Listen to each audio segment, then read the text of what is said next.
Muy buen día, estudiantes de taller de lectura y redacción. Bueno, pues les he dejado una serie de actividades, espero les hayan resultado muy interesantes.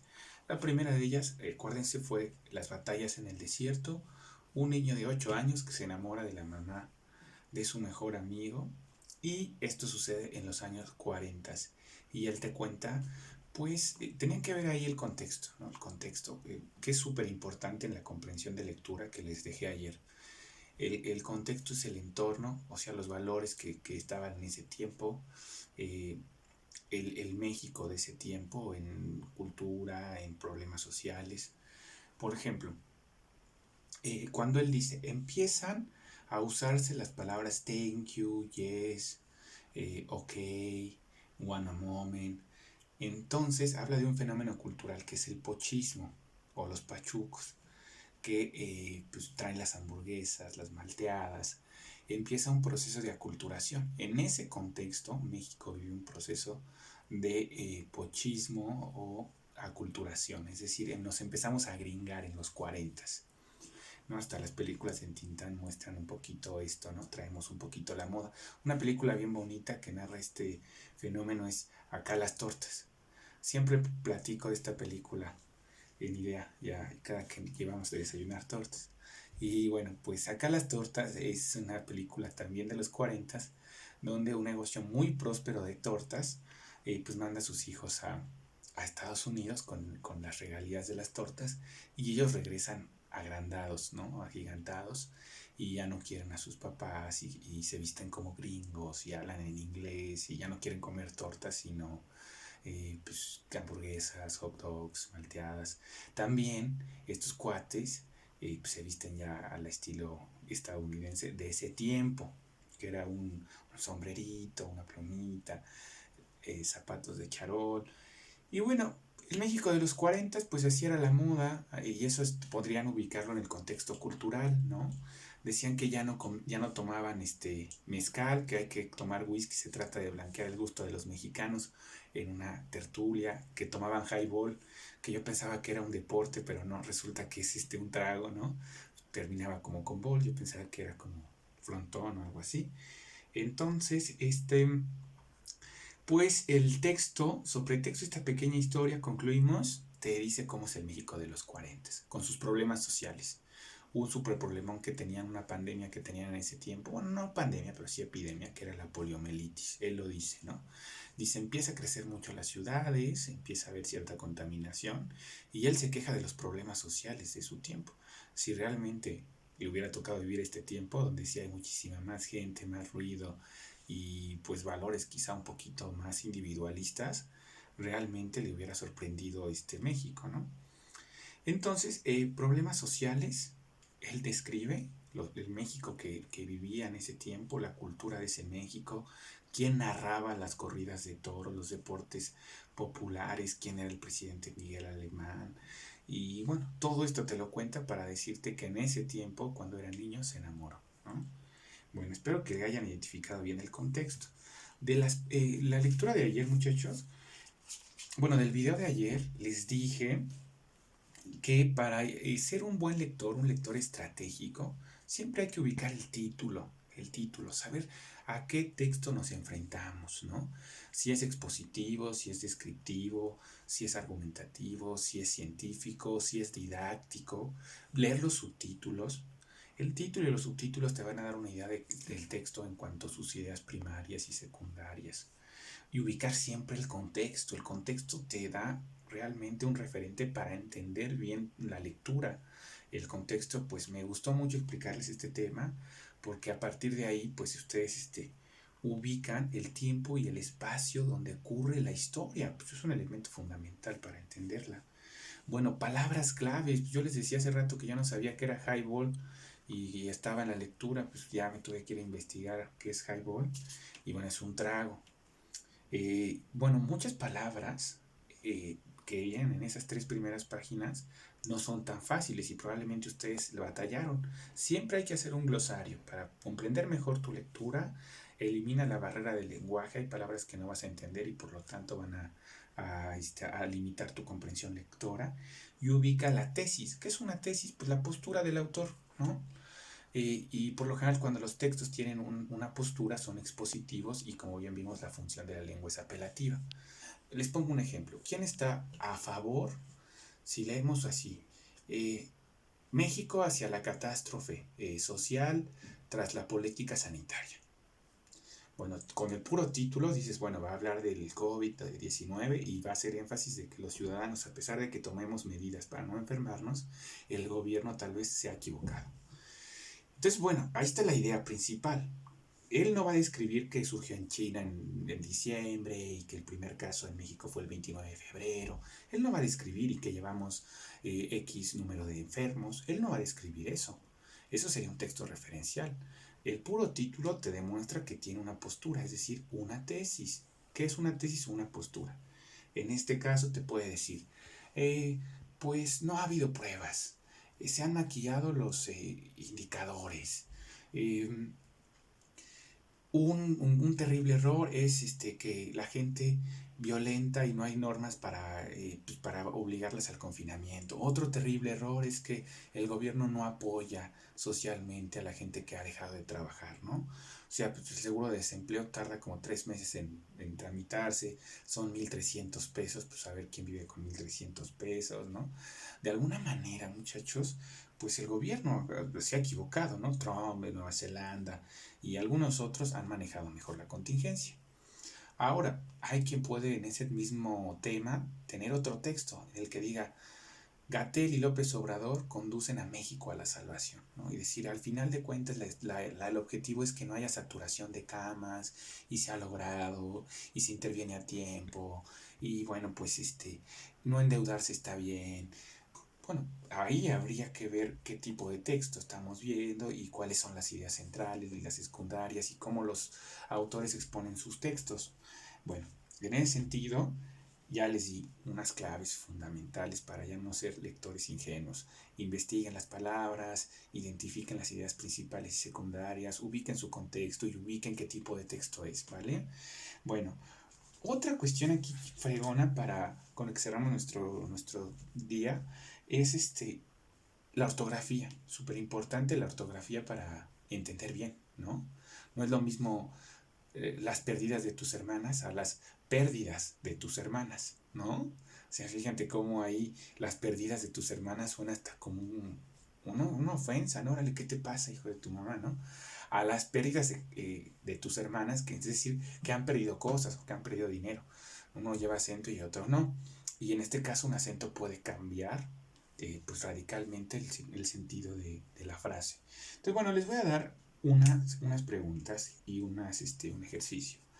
Leí en el 2016 que el peor error de ortografía o el más frecuente es la palabra. A ver, ¿tú cuál crees que sea el peor error en las redes sociales de ortografía? Pues me suena mucho cuando se antepone esta palabra. En septiembre vamos a hacer papas. Vamos a hacer papas. Pero a ver, no, escríbalo como yo le digo. Ajá. Y no le ponga nada de acentos ni comas. Claro. Entonces vamos a hacer papas, ¿no? Entonces la forma correcta sería vamos a y luego el verbo ser y luego papas, ¿verdad? Entonces, bueno, sí, fíjate que esto es un problemón en ortografía. Sí, perdón que lo interrumpa. La frontera de las palabras. Lo que pasa es que una amiga lo puso y todo el mundo le hacía énfasis al ¿cómo? ¿A poco sí? Pero si ni te gustan los niños. Pero yo lo leí y lo único que entendí, ya que me gusta mucho la ortografía, le dije que pues que las hiciera muy fritas y que les pusiera ketchup y salsa, claro. Porque pues yo entendía que iban a ser papas de comida. Claro. Pues mira, ejemplo y tal vez experimento que hizo tu amiga, sí es bastante común porque hacer y hacer suenan igualito, ¿no? Claro. Entonces son los famosos homónimos. El error más, según una nota que leí en Twitter en 2016, este es el error más grave. A ver. ¿Por qué se ocupa un buen en redes sociales? Porque la gente dice, a ver cuándo vamos por un café. Hasta arriba, ¿eh? A ver cuándo vamos al cine. Y no. Y luego hay unos que dicen, ay, pero qué burro eres. A ver, no se escribe así. Y ponen este. Que en efecto, ¿está bien este? A ver, para lo que Mm, quiere decir. ¿Qué quería expresar? A ver cuándo vamos al cine. A ver cuándo vamos al básquet. Ah, no, tampoco está bien escrito. No, sí está bien escrito, Bueno, pero para pero lo que usted quiere referirse, no, pa- porque haber es del verbo hay, es claro, existencial. claro, exactamente. Hoy vamos a ver el tema del el pasado participio, que tiene que ver el verbo haber, porque pues los verbos son acciones, pero haber a saber, Pues no. pero sí se puede conjugar.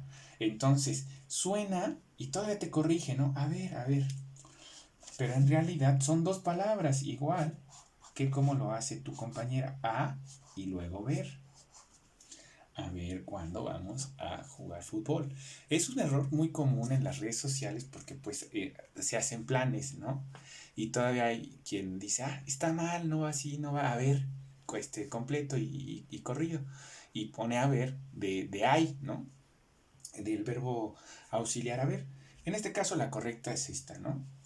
Muchos también pues escriben así, a partir como si fuera junto, pero es a y luego partir. Entonces en sí es un error muy común tratar de, o hay unos que sí ya se van al extremo y ponen con y luego tigo. Entonces no ubican que es una palabra contigo, ¿no? Pero bueno, para evitar los errores de ortografía, hoy les voy a dar una muy bonita regla de ortografía que se llama el pasado participio y los acentos diacríticos. Entonces, los acentos diacríticos, muchachos, son los acentos que se ocupan en palabras de una sola sílaba, como sí, se, de, más.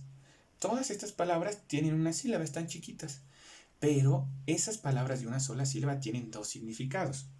Por ejemplo, bueno, no sé, a ver si mi pizarrón funciona de este lado. ¿Cómo escribiríamos no sé? ¿Está bien escrito no sé aquí? No. No, ¿verdad? Porque aquí hay un significado que es de saber y hay otro que dice se dice, profe, que usted es Cruz Azulino. No piensen mal. Se dice que usted es Cruz Azulino. Aquí está jugando el se de saber y aquí solo es un verbo. Entonces, los acentos diacríticos que vamos a ver hoy son palabras de una sílaba bien chiquitas, pero con dos significados. A ver, me van a decir, profe, de más de usted. Luego que me dicen que casi no puedo comunicarme, porque soy incomunicado en pleno siglo XXI y ya en la plataforma leo los mensajes tarde. De más de usted. ¿Qué podemos ver aquí?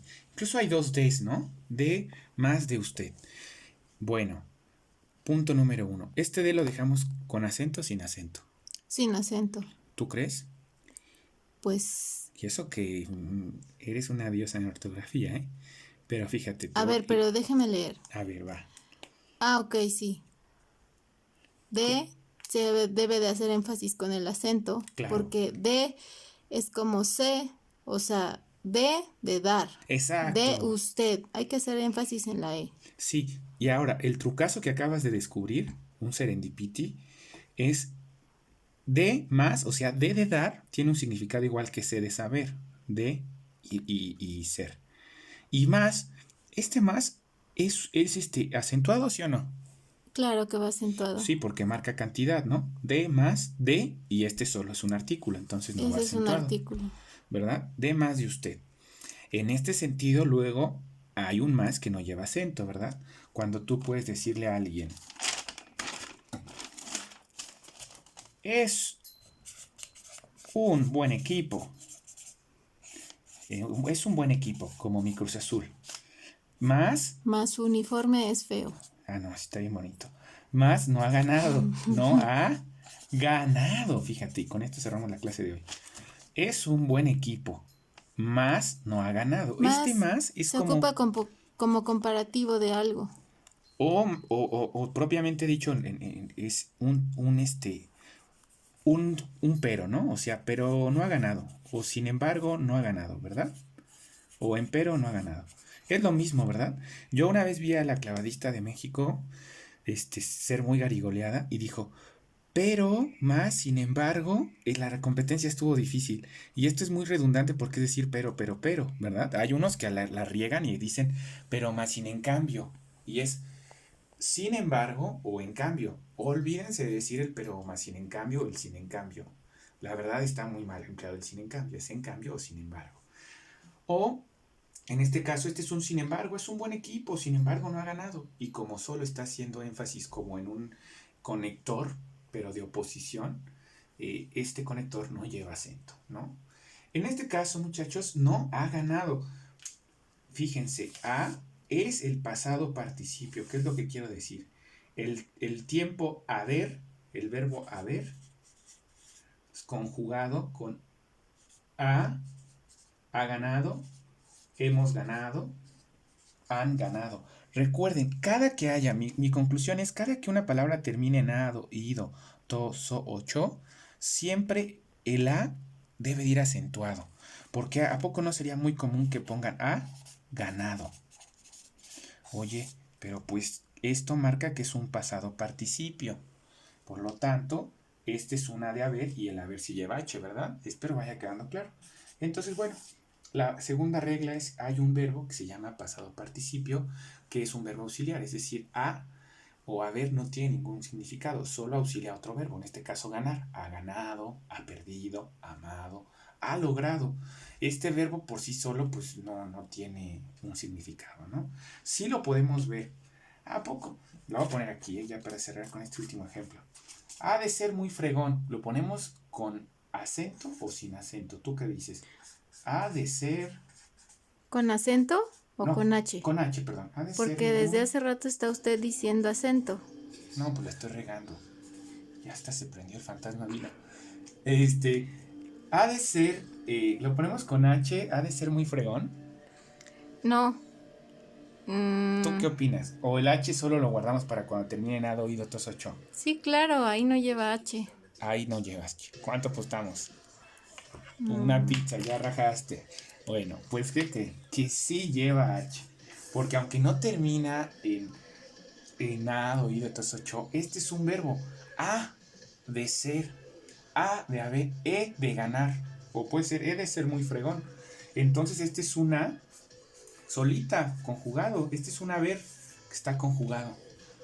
Han de ser muy buenos, ¿no? Entonces ahí está interesante ese verbo. ¿Podemos editar mi participación? No, les parece bien que recuerden que la humildad es una virtud bien importante, como lo vimos en filosofía con Sócrates. Y bueno, pues yo también la riego muchísimo y espero que la hayan ya se puso ahí hasta la peli, creo que no vaya a ser indecente el lenguaje. Bueno, en este caso nada más decirles que vamos a hacer una narración, una anécdota, mañana vemos más del tema, en el que ocupen 5 palabras con acento diacrítico, investiguen bien este acento diacrítico y por lo menos en su historia haya 3 oraciones con pasado participio, ¿vale? 5 palabras de acento diacrítico y 3 con pasado participio será la actividad de mañana. Una pequeña historia, su primer día en la escuela, su primer beso, la primera vez que fueron de vacaciones. Pueden contármela en 7, 8 líneas, pero traten de ocupar los acentos diacríticos y remarcarlos. No, aquí está el acento diacrítico y traten de ocupar el pasado participio y remarcarlo, ¿no? Que es un tiempo que a veces no conocen, es un pasado. Ha perdido, pero quedamos claro que es un pasado como indefinido. Esperemos pues entonces, no haya ninguna duda y mañana los espero en la plataforma.